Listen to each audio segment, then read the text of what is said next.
What if I told you the most brutal, unforgiving adventures don't need 3 dimensions to tear you apart? These 2D masterpieces prove you don't need sprawling open worlds to suffer. They'll test your patience, your reflexes, and maybe even your sanity. Let's begin with something deceptively simple: Black Souls. At first glance, it looks like another RPG Maker curiosity, but behind its fairy tale facade is a nightmare. Its turn-based combat feels more like puzzles designed to break you, every wrong move carrying real punishment. The non-linear story twists into something deeply unsettling, pulling you into a grim world where freedom is both a gift and a curse. This isn't just a game, it's a descent. If Black Souls crushes you with difficulty, Ender Magnolia wounds you in a different way. It lures you in with haunting piano notes, graceful animations, and gorgeous backdrops, only to bury you under suffocating melancholy. Combat is accessible, yet never shallow, as summoned homunculi fight by your side while you wander through tragedy. Some call it too easy, but the real sting is emotional, not mechanical. It's the kind of sorrow that lingers.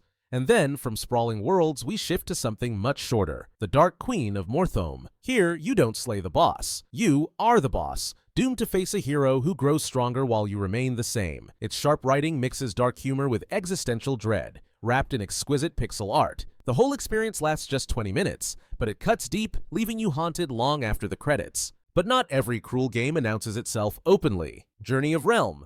Dawn Dew looks soft and inviting with its hand-drawn charm, yet beneath that surface lies a far darker journey. You guide Dew through a handcrafted world stalked by shadowed beasts, using strategic combat to survive. Freedom here isn't liberating, it's dangerous. The choices you make will shape your path, and mistakes carry weight. What seems whimsical soon turns heavy. If you'd rather bleed in battle, Tales of Iron 2 has you covered. Every strike, every dodge is life or death, made heavier by Doug Cockle's gravelly narration. Its hand-drawn world is gorgeous, but beauty here only sharpens the cruelty. Backtracking tests your patience, but patience is part of the punishment. With weapon crafting, settlement upgrades, and brutal elemental enemies, survival feels like victory wrung from blood and grit. And if you think that's harsh, Abyssal Blade strips you down to 1 hit point. 1. Every boss represents a stage of grief, and you'll feel them all as you die, reset, and repeat. Denial, anger, bargaining, they'll all come for you. It's pure memorization and precision, draped in gothic atmosphere,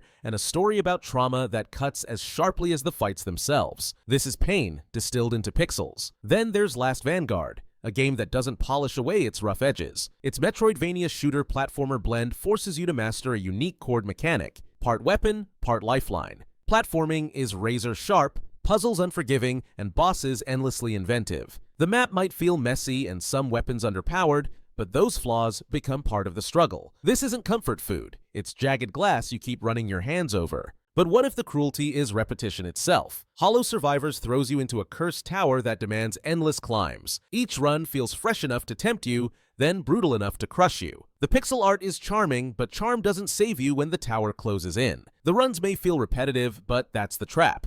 You'll curse it, then load up one more attempt. And if towers aren't enough, there's always the dungeons of Shadow of the Depth. Here, every corridor is vibrant yet sinister, filled with enemies eager to punish hesitation. Runs stay fresh with randomized layouts and diverse heroes, but bosses will remind you just how fragile you are. Sometimes the hitboxes betray you, but betrayal fits a world this cruel. For its price, few games deliver so much punishment per euro. But cruelty doesn't always mean despair. Sometimes it hides in the familiar. Shadow Labyrinth is a bold, gritty reimagining of Pac-Man, twisting the arcade classic into a dark sci-fi Metroidvania. Its tight combat, tricky platforming, and maze navigation turn nostalgia into torment. The cryptic story draws you in slowly, maybe too slowly, but the atmosphere drips with tension. Exploration can drag, yet the boss fights and visuals shine, making it a fitting homage to Namco's legacy, one that demands far more than quarters. Which of these 2D nightmares would you dare to face first? Let me know in the comments. If you enjoyed this list of soul crushers, don't forget to like, subscribe, and share with fellow masochist gamers.